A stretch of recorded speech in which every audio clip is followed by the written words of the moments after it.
안녕하세요. 6월 8일 화요일 새벽 예배를 하나님께 올려드립니다. 기도하십니다. 언제나 좋으신 하나님 감사합니다. 메마른 인생, 목마른 인생 가운데 찾아오셔서 하늘의 생수를 허락하시며 우리의 가란 것들을 채워주심으로 만족해 하시는 주님 감사를 드립니다.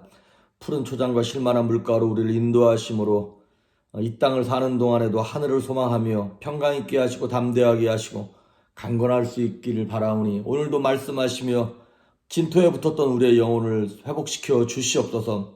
사랑하는 성도들 가운데 삶의 문제, 육신의 문제, 물질의 문제, 자녀의 문제로 말미암아 눈물을 흘리며 기도하는 영혼들이 있습니다. 주님 들으시며 응답하시고 선한 것 좋은 것으로 갚아 주시옵소서. 피곤치 않으면 때가 이름에 거두리라 하셨사오니 피곤하지 아니하도록 그 영혼이 강건하도록 붙잡아 주옵소서. 감사드리옵고 예수님의 이름으로 기도했습니다. 아멘. 우리 예찬송가 172장, 새찬송가 183장, 빈들의 마른 풀같이 찬양하십니다. 빈들의 마른 풀같이 시들은 나의 영혼, 주님이 약속한 성령 간절히 기다리네. 가물어 메마른 땅에 담비를 내리시듯 성령의 담비를 부어 새 생명 주옵소서.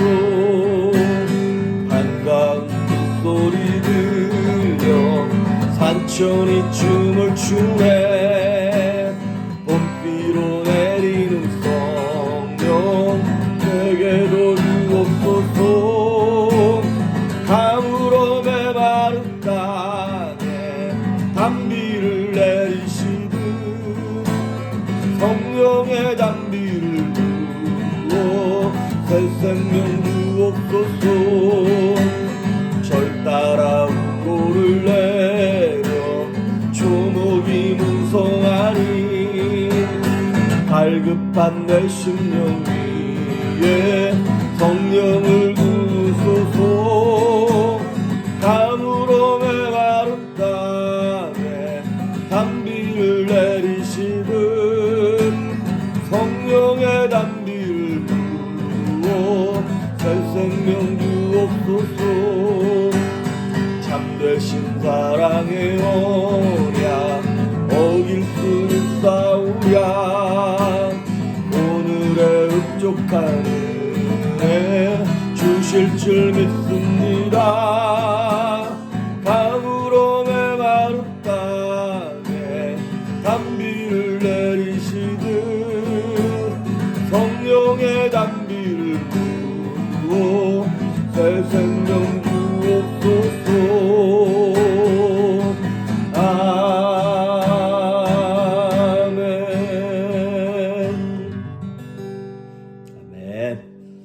오늘 우리에게 주시는 말씀은 사도행전 13장 1절에서 3절에 있는 말씀입니다.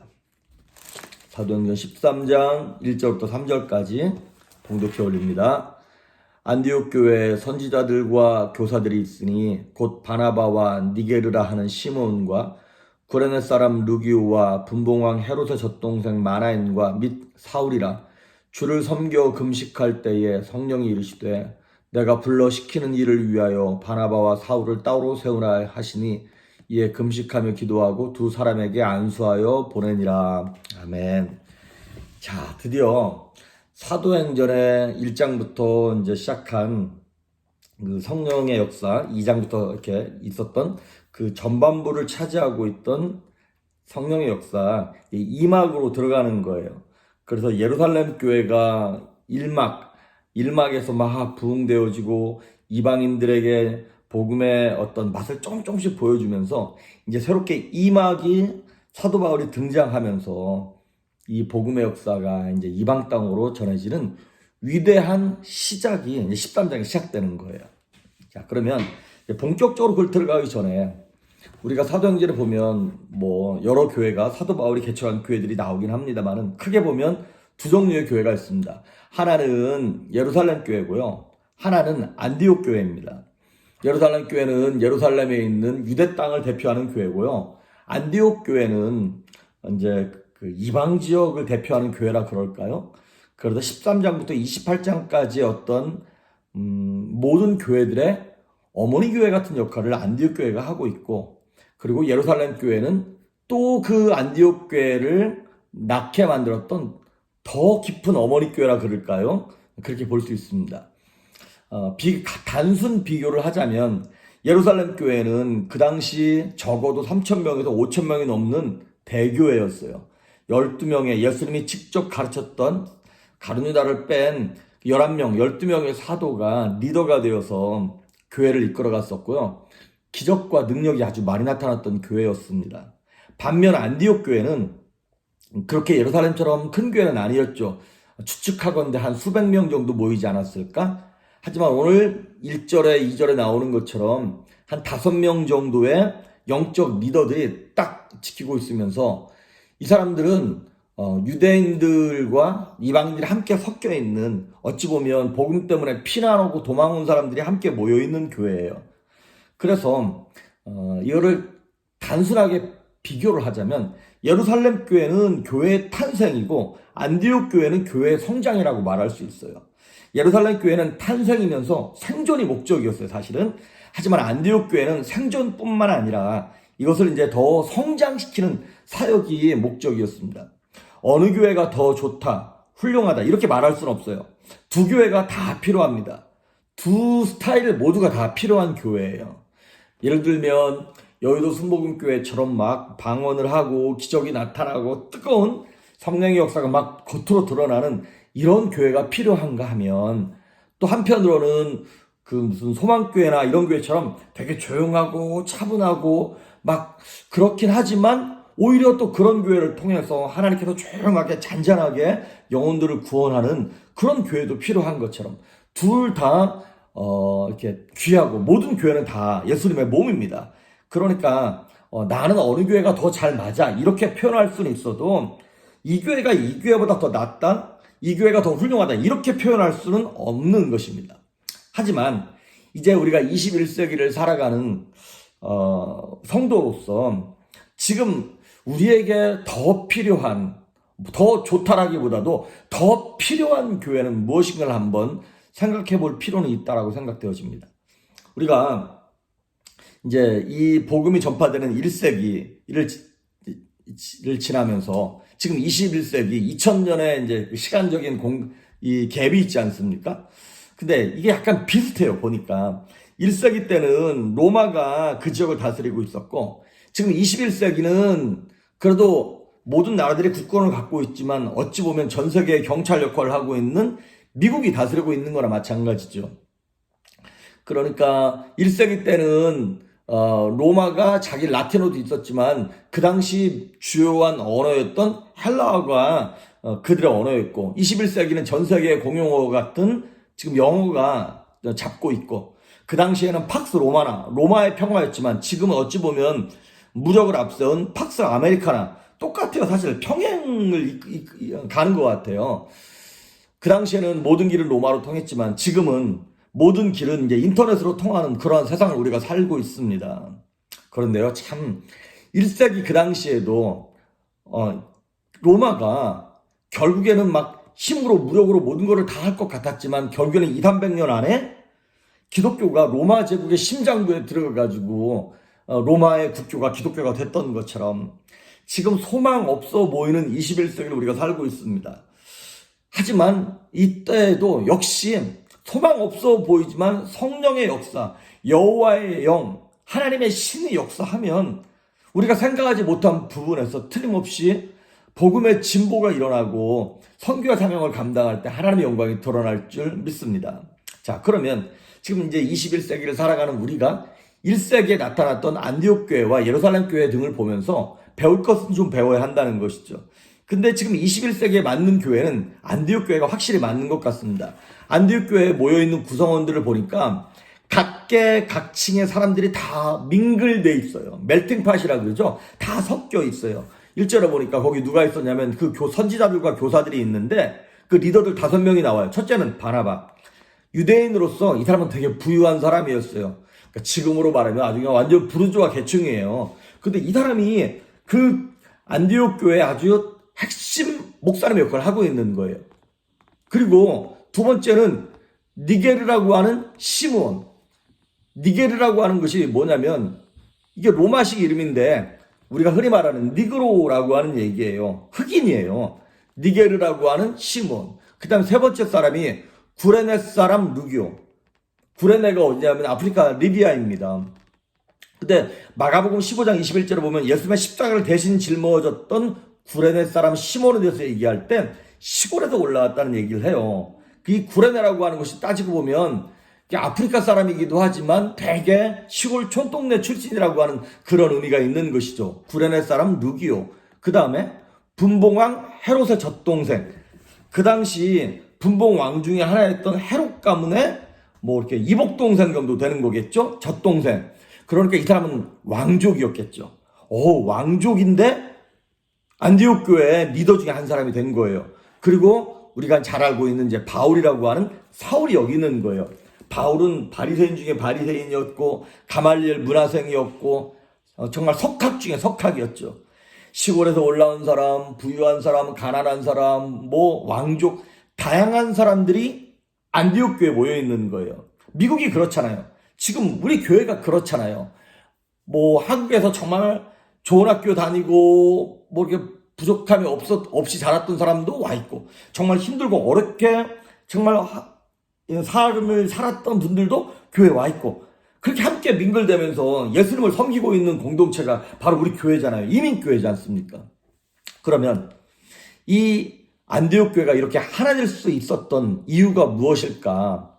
2절에 보면 이렇게 나와 있습니다.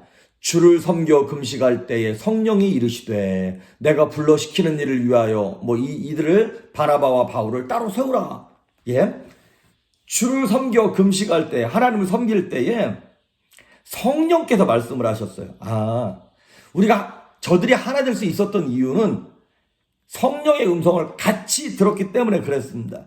같이 금식하고 같이 신앙생활 하면서 하나님의 말씀을 듣는 거예요. 여러분, 성령이 임하시면 나타나는 가장 큰 특징 중에 하나가 뭐냐면요. 대화가 통합니다. 우리가 인간 세상에서 가장 큰 형벌 중에 물론 사형이 있습니다만은 그거를 빼놓고 가장 무서운 형벌이 그거죠. 독방입니다. 독방. 미국의 어느 교도소의 그 독방을 보니까요. 24시간 중에 23시간을 독방에 가다 놓더라고요. 그리고 1시간만 잠깐 나와서 혼자 마당을 걷다가 햇빛 쬐고 그리고 들어가는 거예요. 그러니까 이게 독방이요. 관계만 끊어놓는 것이 아니라 완전히 소리까지 차단하더라고요. 미친다 그러더라고요.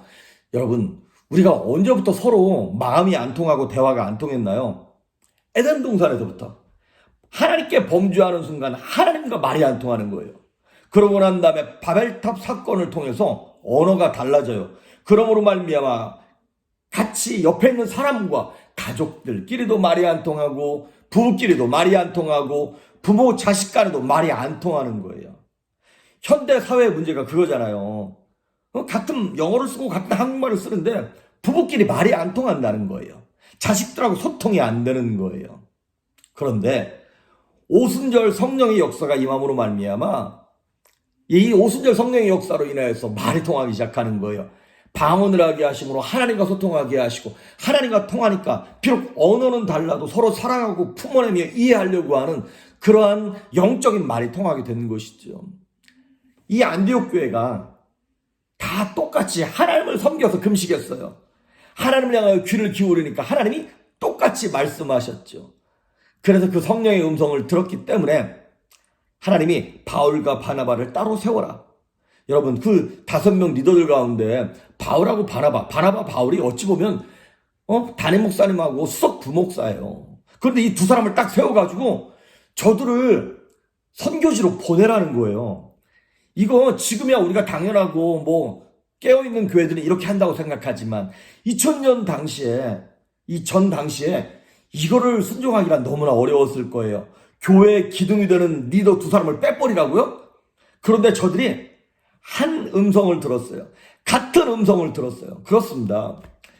남편과 아내가 같은 음성을 들어야 하나님을 섬길 수 있고요. 같이 11조 할 수 있고요. 같이 기도할 수 있습니다. 남편만 들어도 안 되고요. 아내만 들어도 안 돼요. 그거 같이 음성 들어서 순종할 때까지 고생 지지리도 합니다. 그러니까 한 마음을 품고 같이 금식하고 같이 무릎을 꿇고 같은 예배를 드리며 어찌 보면 같은 교회에서 한 목사님의 말씀을 듣는 게 굉장히 중요합니다. 성령의 목소리를 들어야 한 마음을 품습니다. 하나님의 음성을 들을 때 다윗 같은 목동이 왕이 되고요. 요셉 같은 노예가 죄수가 총리가 되는 것입니다. 하나님의 음성을 들을 수 있기를, 성령께서 명령하시는 그 음성을 들을 수 있기를 주의 이름으로 축복합니다. 요한복음에 보면 주의 명령이 영생이란 말씀이 나와요. 하나님의 말씀이 영생이라는 거예요. 즉 그 얘기는 무슨 얘기냐면 내가 그 말씀에 순종하기만 해도, 그 말씀을 듣고 움직이기만 해도 우리에게 복이 임한다는 거예요. 그래서 성경을 보아야 하고 말씀을 들어야 합니다. 왜? 주의 명령이, 하나님의 말씀이 영생이기 때문에 그렇습니다. 그 말씀대로 움직일 때 우리에게 기쁨이 솟아나고요, 힘이 솟아나고요, 세상이 줄 수 없는 평강이 우리 안에 임하게 되는 것입니다. 할렐루야. 그래서 우리 삶 가운데 일어나는 모든 일들에 대하여 하나님이 뭐라고 말씀하시는지, 성령님이 우리 부부관계, 우리 자녀에게, 우리 교회에 뭐라고 말씀하시는지 귀를 기울여서 들을 수 있기를 바랍니다. 교회가 복음으로 세상을 점령하려면 방법은 딱 하나밖에 없어요. 성령의 음성을 듣게 하는 거예요. 그래서 저는 제가 우리 교회를 개척할 때도 그렇고 다른 비전이 없었어요. 무슨 계획을 세우거나 이런 게 전혀 없었어요. 딱 하나 뭐였냐면 행복한 교회를 좀 하고 싶다라고 하는 생각이 있었고요. 그리고 계속 기도하면서 마음에 들었던 생각 중에 하나가 무엇이냐면 교회를 나오긴 나오는데 하나님의 음성을 듣지 못하는 사람들에게 성령의 음성을 듣게 하고 성령 받게 하자. 교인들로 하여금 성령 받게 만들어서 성도 되게 하자. 이것이 저의 간절한 소원이었고 숨겨진 소원이었어요. 정말입니다. 그래서 우리 교회에 원래 모태신앙이었던 분들, 원래 교회 오래 다녔지만 그냥 겉돌던 분들이 오셔가지고 하나님을 만나고 하나님의 음성에 순종해서 이렇게 마음을 돌이키신 분들이 좀 됩니다. 그래서 여러분, 저는 제가 말하는 것도 부족하고 지혜도 부족하고 지식도 넘쳐나지 못하지만은 말주변도 없지만 한 가지 제가 확실하게 믿는 건 뭐냐면 제가 제 자신의 통로, 말씀의 통로가 되어서 저 자신만 깨끗하게 하면 제가 말이 어눌하든 부족하든 상관없이 하나님의 말씀 자체가 생명이고 능력이기 때문에 이걸 전달만 하면 되는 거예요. 그러면 귀 있는 자는 들을지어다. 성령이 교회들에게, 성도들에게 하시는 말씀을 하나님께서 듣게 하실 거다라고 하는 그 확신이 있고 믿음이 있는 거예요. 그래서 때로 제가 무식할이 많지 그냥 할 말 다 하고 난 모르겠다 그냥 하나님 역사하십시오 이렇게 하고 그냥 어찌 보면 막말처럼 보이는 것들조차도 부족하지만 하는 거예요. 왜냐하면 내가 변화시키는 것이 아니라 성령께서 하시는 거니까. 그래서 여러분, 하나님의 음성을, 성령의 음성을 들을 수 있기를 바랍니다. 그래서 말이 통하는 공동체가 되어서 우리 교회에 오시는 모든 분들이, 이 설교를 듣고 있는 모든 분들이 하나님과 소통하고 주변 사람들과 소통하고 부부관계가 회복되고 자녀들과의 관계가 회복되어서 하나님의 성령의 역사가 넘쳐날 수 있기를 주의 이름으로 축복합니다. 기도하십니다.